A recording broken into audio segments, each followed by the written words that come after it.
हम doctor Joseph Murphy की book आपके अवचेतन मन की शक्ति का स्वाध्याय कर रहे हैं।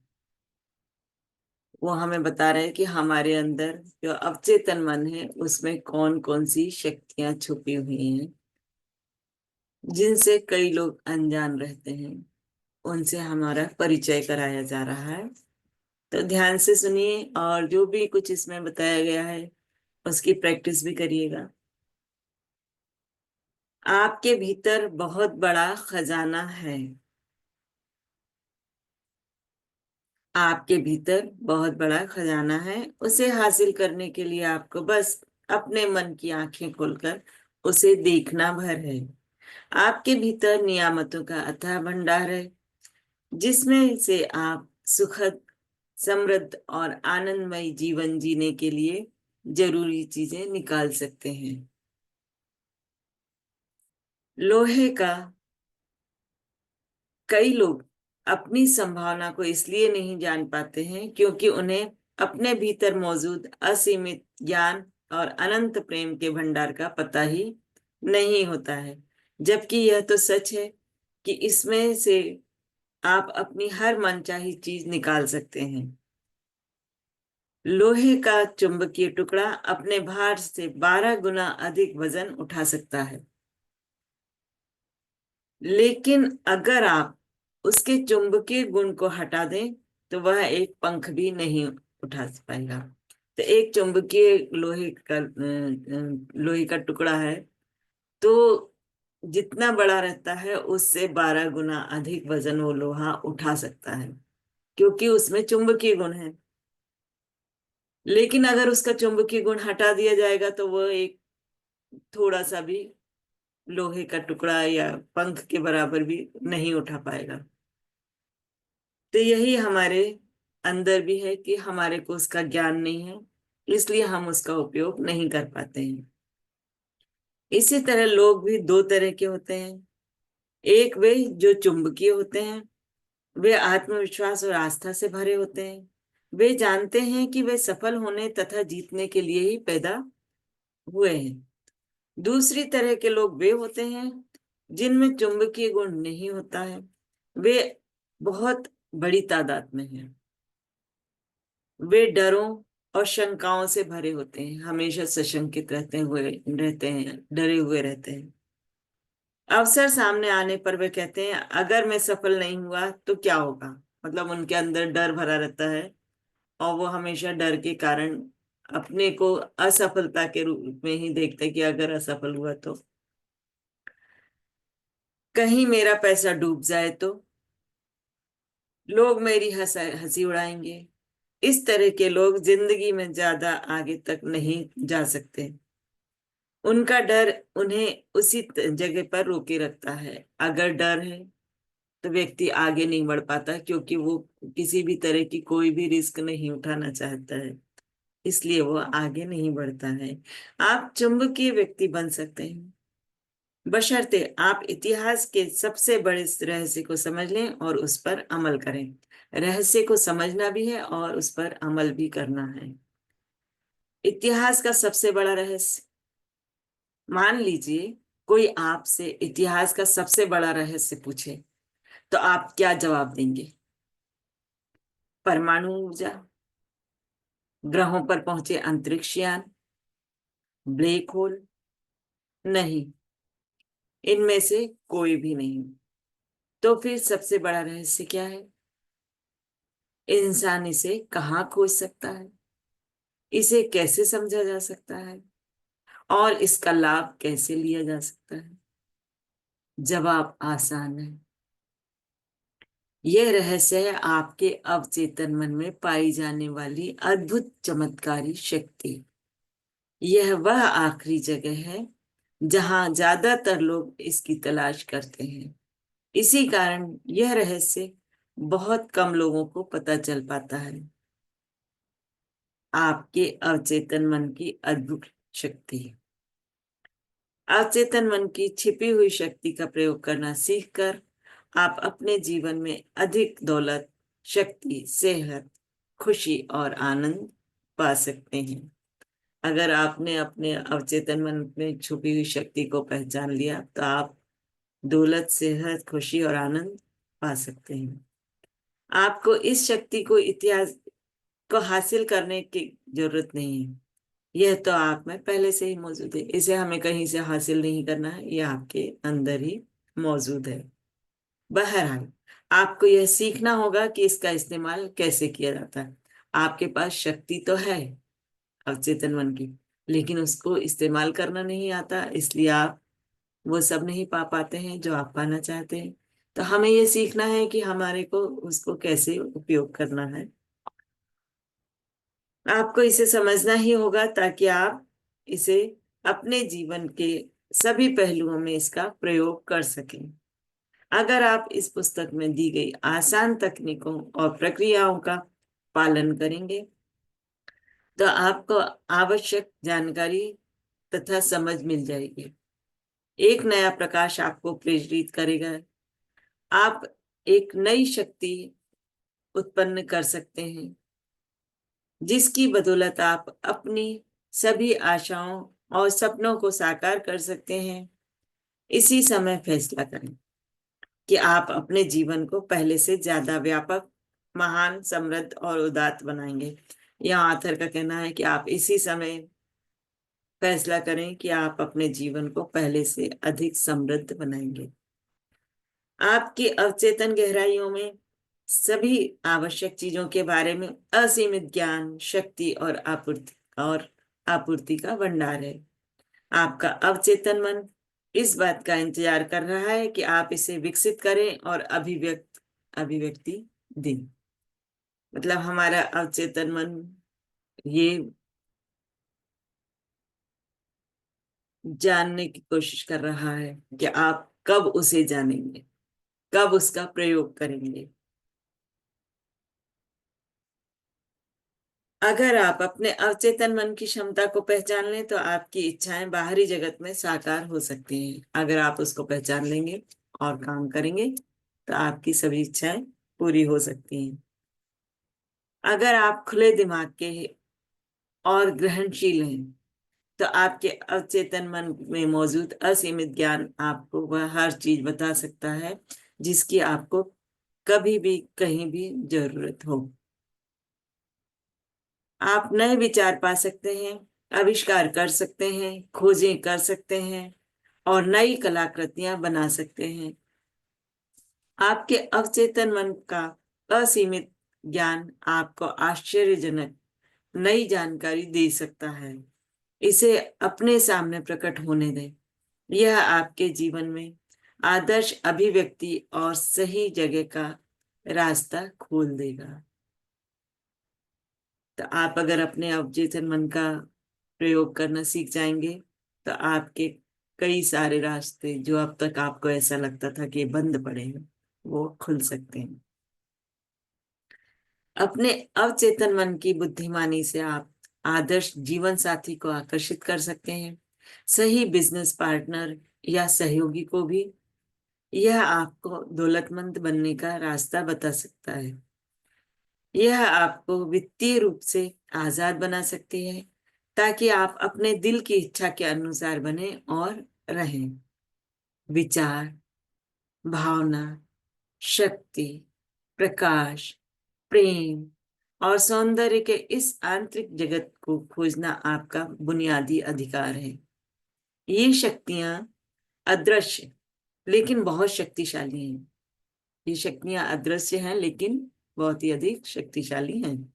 आपके अवचेतन मन में हर समस्या का समाधान और हर परिणाम का कारण पता होता है।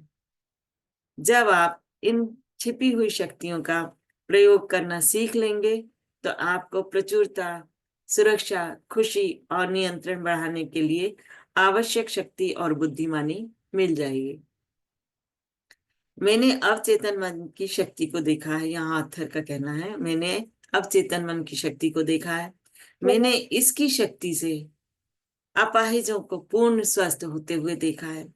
अवचेतन मन के सहारे उन्होंने खुशी, सेहत और आनंद की भावनाओं की को हकीकत में बदला है। यकीनन आपके अवचेतन में ऐसी चमत्कारी उपचारक शक्ति है जो परेशान दिमाग और टूटे हुए दिल का इलाज कर सकती है।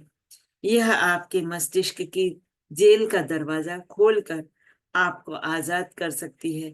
यह आपको सभी तरह के भौतिक और शारीरिक बंधनों से मुक्त कर सकती है। कार्यकारी आधार की आवश्यकता। अगर आप किसी भी क्षेत्र में प्रगति करना चाहते हैं तो इसके लिए एक अनिवार्य पहला कदम है आपको एक शाश्वत कार्यकारी आधार अर्थात वर्किंग बेसिस का पता लगाना होगा। अपने अवचेतन मन की कार्यविधि में निपुण बनने के लिए आपको इसके सिद्धांतों को समझना होगा। तभी आप इसकी शक्तियों का इस्तेमाल करते समय जान पाएंगे कि आपको कौन से परिणाम मिलेंगे। आप जिन विशिष्ट लक्ष्यों को हासिल करना चाहते हैं उन्हें आप इन शक्तियों की मदद से साकार कर सकते हैं। कई सालों तक मैंने केमिस्ट का काम किया था। ऑथर का कहना है कि कई सालों तक मैंने केमिस्ट का काम किया था। अपने शुरुआती प्रशिक्षण में मैंने यह सीखा कि जब आप हाइड्रोजन के 2 परमाणुओं और ऑक्सीजन के एक परमाणु को मिलाते हैं तो परिणाम हमेशा पानी होता है। कभी कभार या अक्सर नहीं, हमेशा हमेशा जो है वो पानी ही आएगा। इन दोनों का संयोग होगा तो कुछ और नहीं आ सकता। मतलब ये सिद्धांत है। जब आप ऑक्सीजन के एक परमाणु और कार्बन के एक परमाणु को मिलाते हैं तो कार्बन मोनोऑक्साइड नामक जहरीली गैस उत्पन्न होती है। लेकिन अगर आप ऑक्सीजन का एक और परमाणु जोड़ देते हैं, उसी में अगर ऑक्सीजन का एक परमाणु और जोड़ देते हैं तो आपको कार्बन डाइऑक्साइड मिल जाती है जो प्राणियों के लिए हानि रहित और पौधों के लिए जीवनदायी होती है। ये शाश्वत और अपरिवर्तनीय तथ्य है। इन्हें हम सिद्धांत कहते हैं। काम करने की दृष्टि से आपके अवचेतन मन के सिद्धांत केमिस्ट्री, फिजिक्स और गणित के सिद्धांतों से अलग नहीं है। मतलब हमारे अवचेतन मन में भी जो सिद्धांत है अवचेतन मन का वो भी साइंस से ही रिलेटेड है। जैसे साइंस के सिद्धांत होते हैं वैसे ही अवचेतन मन का है। अगर आप रासायनिक और या भौतिक शक्तियों का प्रयोग करना चाहते हैं तो आपको इन क्षेत्रों के सिद्धांतों को सीखना होता है। इसी तरह अगर आप अपने अवचेतन मन की शक्ति का प्रयोग करना चाहते हैं तो आपको इसके सिद्धांतों को सीखना होगा। तो जब हम भौतिक और गणित को अगर उपयोग करते हैं तो उसके सिद्धांतों को सीखना होता है। उसी तरह अगर हमें अवचेतन मन का प्रयोग करना है तो हमें उसके सिद्धांत को सीखना होगा। आमतौर पर इस सिद्धांत को सभी स्वीकार करते हैं। पानी अपना स्तर खुद खोज लेता है। यह एक शाश्वत सिद्धांत है। यह हर जगह हर समय पानी और पानी जैसे सभी द्रवों पर लागू होता है। प्राचीन मिस्र के लोग इस सिद्धांत को जानते थे। इसका प्रयोग उन्होंने महान पिरामिडों के की नींव को आदर्श रूप में से समतल बनाने में किया था। मिस्र के लोग इसके सिद्धांत को जानते थे, इसलिए उन्होंने पिरामिड का के लिए जब नींव रखी थी तो इसको आदर्श रूप में समतल बनाने के लिए इसका प्रयोग किया था। आज भी सिंचाई तंत्र में से लेकर हाइड्रो इलेक्ट्रिक पावर स्टेशन बनाते समय इंजीनियर इसका प्रयोग करते हैं।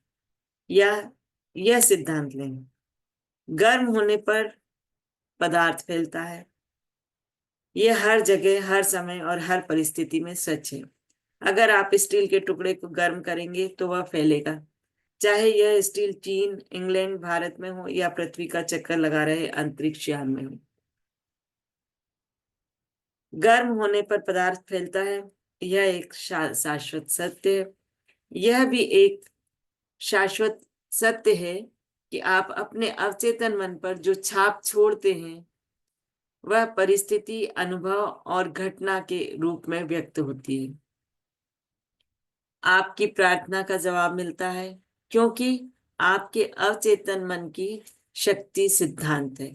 सिद्धांत यानी वह तरीका जिससे कोई चीज काम करती है। उदाहरण के लिए, बिजली का एक महत्वपूर्ण सिद्धांत यह है कि यह उच्च क्षमता से निम्न क्षमता की ओर काम करती है। जब आप बल्ब चालू करते हैं या इलेक्ट्रिक स्टोव पर खाना पकाते हैं तो आप बिजली के इस सिद्धांत को नहीं बदलते हैं, आप इस सिद्धांत का लाभ लेते हैं। प्रकृति के साथ सहयोग करके आप अद्भुत खोजों और आविष्कारों को साकार कर सकते हैं जो मानवता को अनंत तरीकों से सुख प्रदान करती है। आपका अवचेतन मन सिद्धांत है, यह विश्वास के नियम पर काम करता है। आपको जानना होगा कि विश्वास क्या है, यह क्यों और कैसे काम करता है। बाइबल सरल, स्पष्ट और सुंदर तरीके से बताती है, जो भी इस पहाड़ से कहेगा तुम हट जाओ तथा समुद्र में चले जाओ, और वह अपने दिल में शंका नहीं करेगा बल्कि विश्वास रखेगा कि जो वह कहता है अवश्य होगा, तो वो अवश्य होगा ही। तो सबसे बड़ी चीज है विश्वास। आपके मन का नियम विश्वास का नियम है।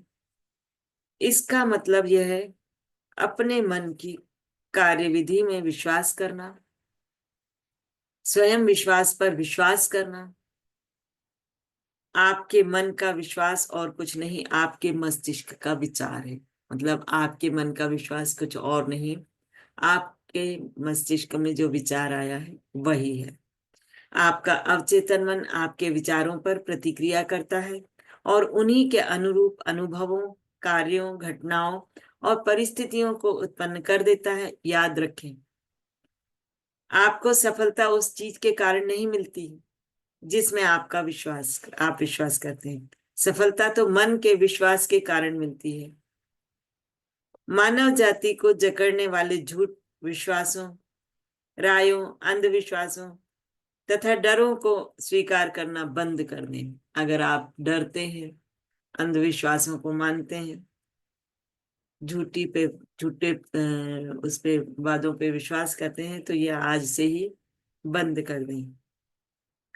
शाश्वत सत्यों और जीवन के उन सच्चाइयों पर विश्वास करना शुरू करें जो कभी नहीं बदलती।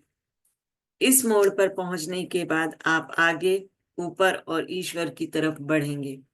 जो लोग इस पुस्तक को पढ़ेंगे और अवचेतन मन के सिद्धांतों पर आस्था के साथ अमल करेंगे, वे वैज्ञानिक तथा कारगर प्रार्थना करने की काबिलियत हासिल करेंगे, अपने लिए भी और दूसरों के लिए भी।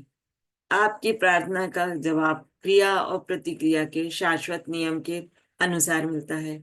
विचार निहित क्रिया है, प्रतिक्रिया आपके अवचेतन मन का भी जवाब है जो आपके विचार की प्रकृति से मेल खाता है।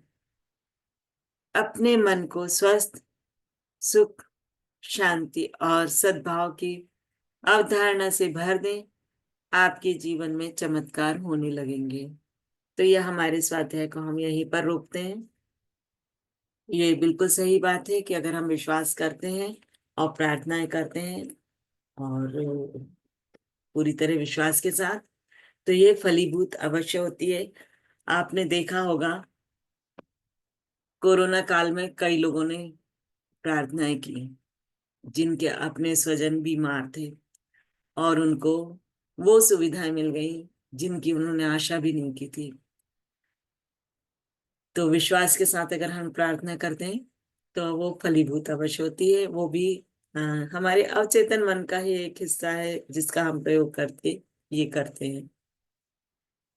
तो मैं अपना खुद का भी अनुभव यहाँ पर बताती हूँ कि मेरे एक बहुत करीबी थे जो बिल्कुल उनको किसी तरह की कोई सुविधा नहीं मिल रही थी, और उनका मेरे पास फोन आया कि ऐसा ऐसा है, वो एम्स के बाहर बैठे हैं, लेकिन कोई भी आशा की किरण नजर नहीं आ रही, कोई भी ध्यान नहीं दे रहा, कोई भी नहीं सुन रहा है, ना तो एडमिट हो सकते हैं। तो उस समय मैंने भी प्रार्थना की थी,